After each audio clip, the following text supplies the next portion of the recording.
사랑이 많으신 하나님 감사합니다.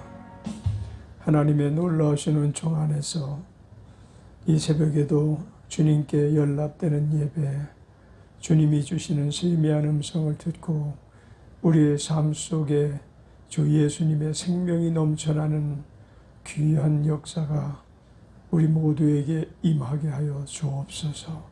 믿음의 또한 소망의 사랑의 정체성으로 가득 채워져 살아갈 수 있는 저희들 되게 하여 주옵소서. 감사 찬양을 주님께 돌리며 예수님의 이름으로 기도드렸습니다. 아멘.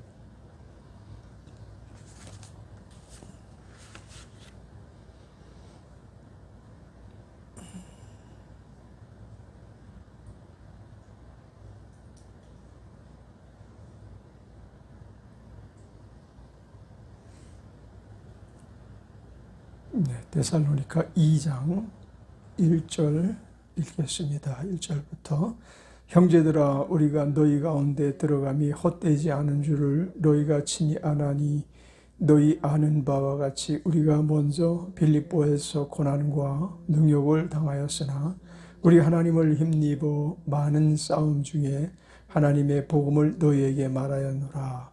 우리의 권면은 간사에서나 부정에서 난 것이 아니오 괴계에 있는 것도 아니라 오직 하나님의 옳게 여기심을 입어 복음 전할 부탁을 받았으니 우리가 이와 같이 말함은 사람을 기쁘게 하려 함이 아니요 오직 우리 마음을 감찰하시는 하나님을 기쁘시게 하려 함이라. 너희도 알거니와 우리가 아무 때에도 아첨의 말이나 탐심의 탈을 쓰지 아니한 것을 하나님이 증거하시느니라. 우리가 그리스도의 사도로 능히 존중할 터이나 그러나 너희에게든지 다른 이에게든지 사람에게는 영광을 구치 아니하고 오직 우리가 너희 가운데서 유순한 자 되어 유모가 자기 자녀를 기름과 같이 하였으니 우리가 이같이 너희를 사모하여 하나님의 복음으로만 아니라 우리 목숨까지 너희에게 주기를 즐겨하면 너희가 우리의 사랑하는 자 됨이니라. 아멘. 8절까지 보았습니다.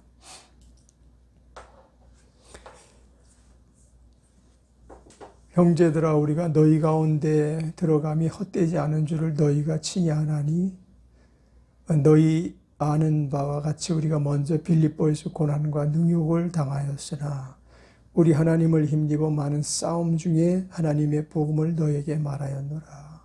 사실은 바울 사도가 데살로니가로 들어가기 위해서 많은 노력을 기울였다고 합니다. 기울였지만 그 영적으로 하여튼 계속되는 어려움이 당시에 바울을 덮치고 있었던 때였었어요. 빌립보에서 또 감옥에서 고난과 능욕을 당하기도 하고 영적 부딪힘이 하도 많아서 괴로움을 가장 많이 당했던 때라고 그렇게들 상상을 합니다.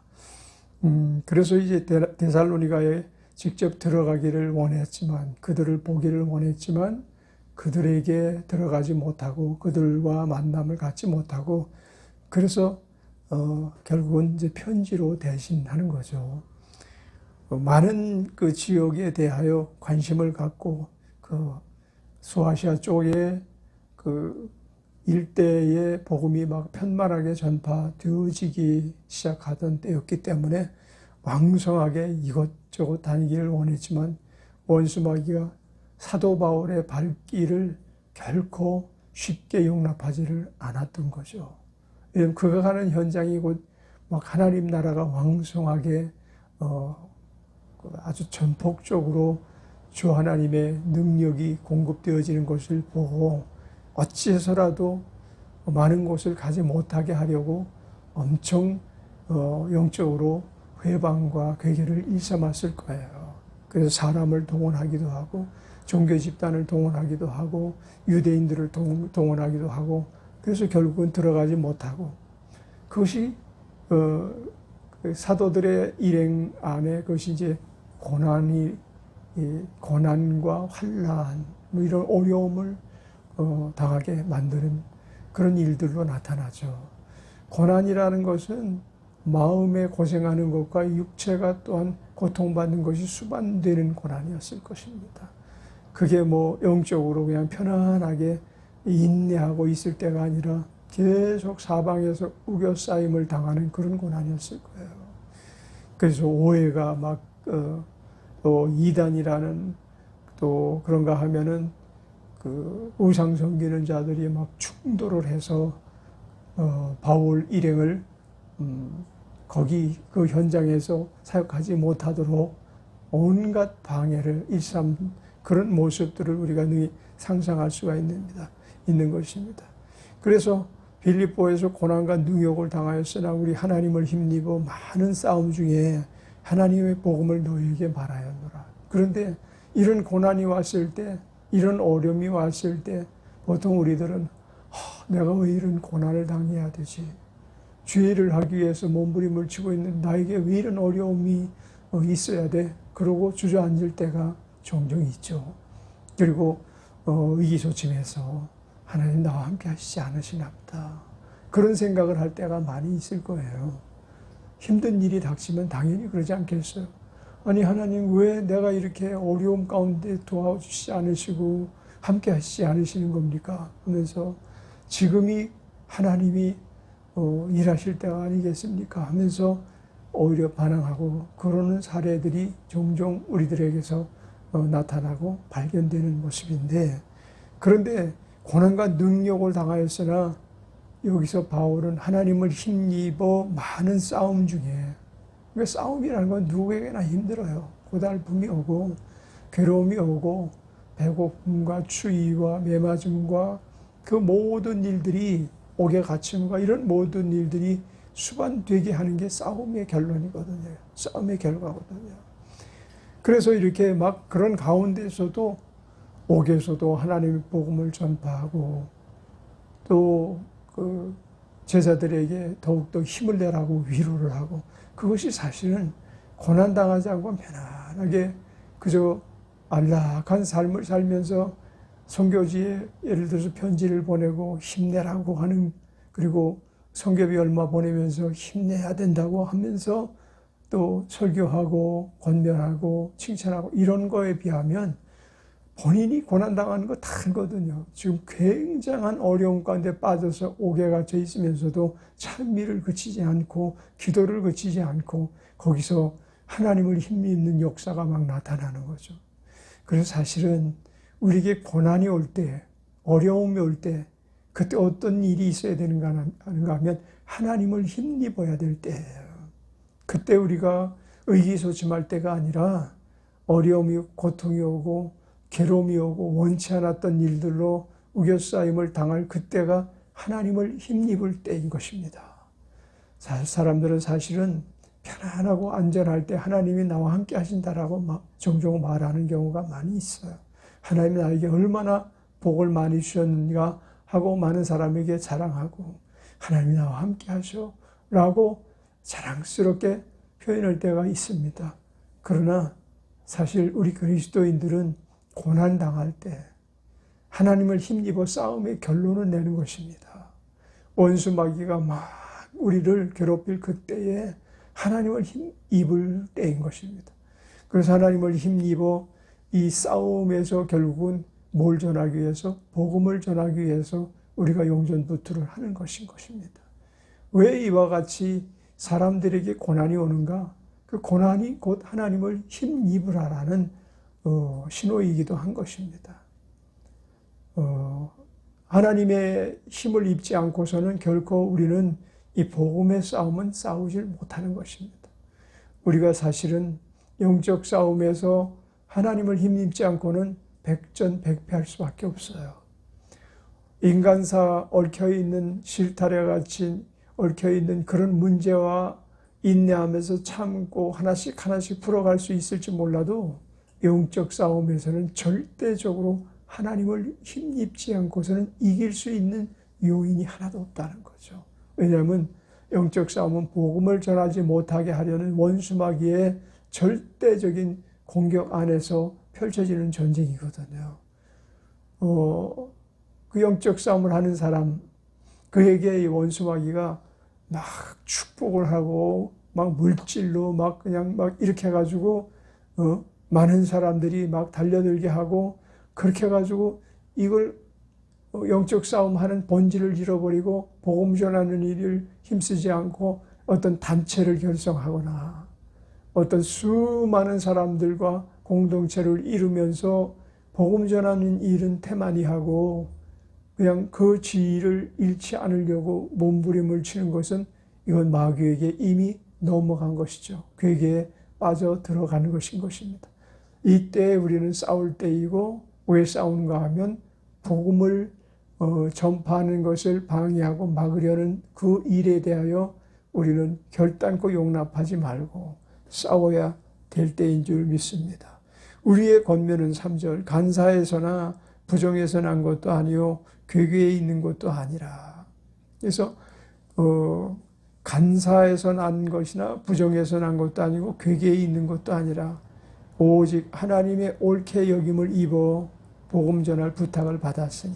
그러니까 간사하다라는 것은 자기 꾀로 모든 것을 도모하는 게 아니라는 거죠. 부정에서 난 것도 아니고 이건 부정적인 유권 하에서 어떤 괴계를 통해서 막 일을 성취해 나가는 게 아니라는 거예요. 이거는 원수 마귀가 적극적으로 개입해서 그래서 표면적으로는 굉장히 그리스도인인 것 같지만 속에는 마귀의 조종을 당하고 행하는 모든 일들에 대해서 아마 그렇게 설명하시는 거예요. 우리가 간사하게 또 부정해서라는 것은 다시 말해서 뭐 모든 일들을 부정하면서 또 마귀의 괴계를 은근히 수락한 가운데 뭐 우리가 지금까지 달려온 게 아니라는 거죠. 전혀 그게 아니고 오히려 하나님이 옳게 여기심을 입어 하나님께 옳게 여기심을 입어서 하나님께로부터 복음 전할 부탁을 받았다라는 거예요. 우리가 이와 같이 말하면 사람을 기쁘게 하려 함이 아니요 오직 우리 마음을 감찰하시는 하나님을 기쁘시게 하려 함이라. 이게 이제 양단의 어떤 사역의 모습이 그 안에서 우리가 발견할 수 있는 게 우리가 사실은 하나님을 기쁘시게 해드리려고 또 복음 전하는 일을 하려고 출발을 했지만 이제 어떤 세력이 규합이 되기 시작하고 그러면 그들을 기쁘게 하기 위해서 절충하는 그런 모습들을 우리에게는 종종 발견하게 되는 것입니다. 그래서 하나님의 의도는 이게 아닌데 사람의 어떤 형편을 따라서 복음 전하는 것을 좀 변질시켜서 전하기도 하고 뭐 축복 위주로 복음을 전하기도 하고 그런가 하면은 뭐 기적과 이사에만 그냥 집중해서 그 부분만 부각시켜서 복음을 전하기도 하고 물론 이것이 다 그리스도의 나라를 전파하기 위해서 전하는 것이다라고 우리가 말할 수는 있을 거예요. 변명할 수는 있을 거예요. 그렇지만은 하나님의 의도를 정확하게 하나님이 항상 옳게 여기실 수 있도록 사람이 저 사람은 대단한 아주 설교가야. 저 사람은 대단한 복음 증거자야. 또 저 사람은 사도권적인 능력이 있어, 역량이 있어. 이런 것에 집중하는 게 아니라 이렇게 사람에게 인정받고 사람에게 대우를 받기 위해서 혹은 자기의 위치를 그들 안에 그냥 견고하게 심기 위해서 활동하는 게 아니라 우리 하는 모든 일들에 대해서 하나님이 옳게 여기실 수 있도록 그 일에 우리는 늘 골몰하고 그 일에 우선된 사역을 해야 되겠죠. 하나님께 옳게 여기심을 입지 않는다면 복음이 복음될 수 없어요. 사람에게 잠깐 귀를 홀리게 할 수도 있고 사람들을 이끌어 나갈 수 있는 리더십이 잠깐 그에게 주어질 수 있을지는 몰라도 하나님 옳게 여기시지 않으시면 하나님께서 복음 전하는 것을 우리에게 부탁하시지 않으신다는 거죠. 옳게 여기심을 받는 게 그래서 얼마나 중요한 건가. 이 일이 쉽지만은 않죠. 우리가 왜냐하면 인간계에서 살고 있기 때문에 사람과 사람과의 만남이 필요하고 또 사람의 그 눈치를 어느 정도 보면서 살아왔던 그 삶의 습관을 완전히 부정하면서 사람들이 옳게 여기고 하나님이 옳게 여기는 그 중간지대를 걷기를 원하죠. 그러니까 하나님께도 인정받고 사람에게도 인정받고 그런 길을 걷기를 원합니다. 그런데 그런 길이 없다는 건 아니에요. 그럴 수 있어요. 사람들이 하나님 중심으로 굳게 세워진 가운데 그 사람에게 옳게 여김을 받아야 되겠죠. 그런데 사람들이 다 그렇게 굳게 세워진 사람들만 교회에 모이는 게 아니고 또 복음 전하는 현장에서 그런 사람만 만날 수 있는 건 아니에요. 그러니까 사람과 하나님과의 어떤 그 교통함이 있는 상황이라고 한다면, 그들이 하나님과 합당히 여김을 받고 있는 사람이라고 한다면 그 사람들에게 옳게 여김 받는 것 중요하죠. 그런데 그렇지 아니하고 하나님이 합당히 여기지 않는 사람들이 우리 만나는 많은 사람들 가운데, 심지어는 가정 안에서도, 부모 자녀 간에도, 형제 간에도 하나님 합당히 여기지 않는, 하나님께서 합당히 여기시지 않을 수밖에 없는 그런 사람들과의 관계를 계속하게 되거든요. 예수님께서 그래서 우리 가장 가까운 우리의 가족이 원수가 될 경우가 있음을 잊지 말라라는 것이에요. 그래서 가정에 칼을 던지러 왔노라, 그런 말씀을 하셨잖아요. 우리 가족 안에 칼을 던질 이유가 어디 있어요? 하나님이 옳게 여기지 않는 일에 네가 옳게 여기지 않는 편에 서지 말라는 얘기죠. 그리고 또 하나님께서 기뻐하지 않는 그런 삶을 사는 자와 하나가 되지 말라는 거죠. 우리가 때로는 그 사람들과 하나가 되어서 유익한 부분이 있어서 늘 하나가 되기를 원하는 그런 성향이 또 있잖아요. 우리에게 유익을 끼치는 사람 중에서 우리에게 물질적으로 혹은 우리가 살아나가는데 굉장히 우리를 편안하게 해줄 수 있는 그런 요인을 가지고 있는 사람들, 근데 하나님께서는 그걸 합당히 여기지 않는데도 불구하고, 옳게 여기지 않는데도 불구하고 그 편과 이 편을 같이 동급으로 취급하며 살 수는 없다는 것입니다. 우리의 하나님이 옳게 여기심을 입는 것이 그래서 우리 복음 사역에 있어서 시발점이 돼야 되겠죠. 우리가 사역하는 데 있어서 하나님이 옳게 여기시는 것이 무엇인가라는 것을 분별할 수 있는 것은 너무나 소중한 것입니다. 이것이 사역자 안에서만 해당되는 게 아니고 성도들도 항상 어떤 사고 중심으로 살아야 되는가 하면 이 일이 하나님 합당히 여기시는 일이냐, 옳게 여기시는 일이냐 라는 것에서 자기의 길을 계획해 나갈 수 있어야 될 것입니다. 너희가 알거니와 우리가 아무 때도 아첨의 말이나 탐심의 탈을 쓰지 아니한 것을 하나님이 증거하시느니라. 그래서 그 교회를 향해서 사도들이 아첨하거나 너희들에게 어떤 인간적인 어떤 욕구를 표현한 그런 것이 아닌 것을 하나님은 증거하신다, 이런 거예요. 탐심의 탈을 쓰고, 그러니까 자기의 욕심을 위해서 자기의 어떤 계획한 일들을 완성해 나아가기 위해서 어떤 숫자적으로 큰 집단을 이루기 위해서 이런 부분 때문이 아니고, 하나님께서 증거하시는 바는 우리의 진실함 안에 있느니라. 우리가 너희를 향해서 얼마나 하나님이 옳게 여기시는 일에 대하여 표현해 왔던 것을 우리 주님이 증거하신다. 그렇게 확신 가운데 말을 하고 있는 것입니다. 그래서 우리가 그리스도의 사도로 능히 존중할 터이나 그러나 너희에게든지 다른 이에게든지 사람에게는 영광을 굳지 아니하고 하나님을 기쁘시게 하랴 사람을 기쁘게 하랴, 이 양단에 대해서 이 사도들은 아주 정확하게 자기들을 어느 분류의 사람으로 취급하고 살아왔는가 하면 늘 하나님을 기쁘시게 해드리기 위해서 우리는 늘 우리의 사역을 감당하고 있고 너희 또한 그와 같이 되기를 원하노라 라는 거예요. 하나님을 기쁘시게 해드리기 위해서, 하나님께서 하나님의 영광을 위하여 사람에게 그 영광을 빼앗기지 않기 위해서 부단히 애쓰고 힘쓰는 그런 모습을 그들에게서 우리는 보게 되는 것입니다.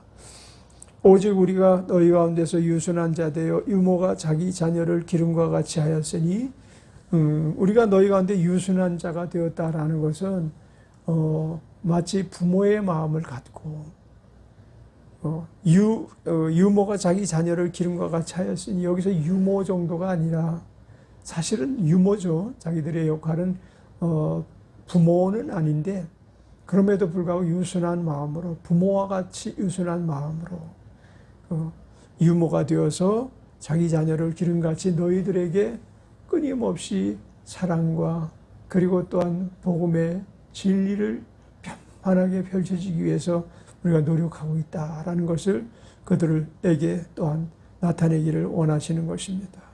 오늘 우리 삶 속에 많은 일들이 펼쳐지는 것을 우리는 부정하며 살 수는 없어요. 수많은 일들이 생각지 못했던 많은 일들이 어느 경우를 막론하고 막 펼쳐지거든요.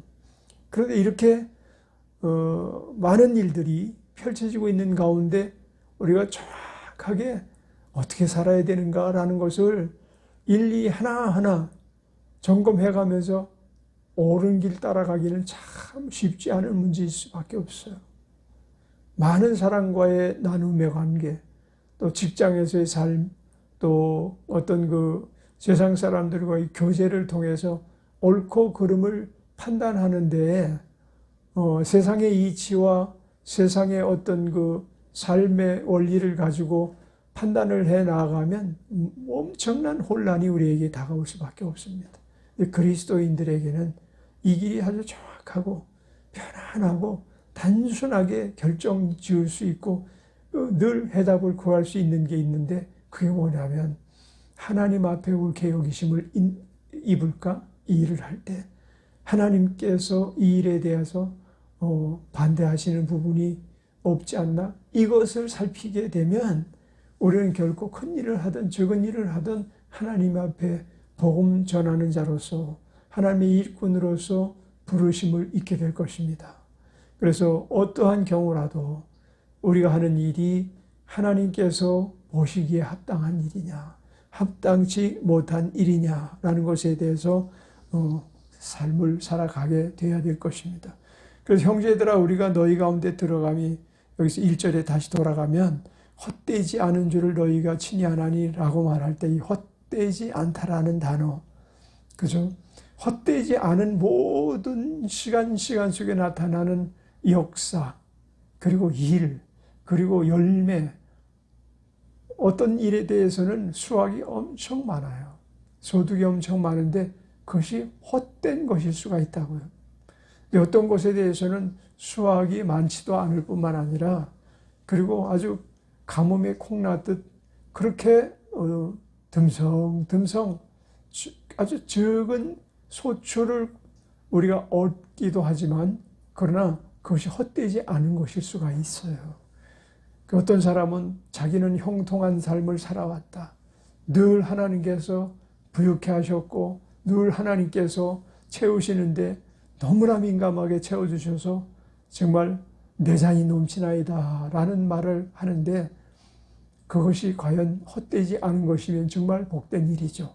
그런데 그것이 헛된 것으로 그처럼 일생을 소비하게 되어진다면 결국 그의 삶은 실패한 삶이 되고 말 것입니다. 헛되지 않는 사역 안에서 우리에게 하나님께서 복음을 부탁하실 수 있는, 복음 전할 일을 부탁할 수 있는 옳은 기준을 갖고 살아가는 우리 모두가 되시기를 주의 이름으로 축원합니다.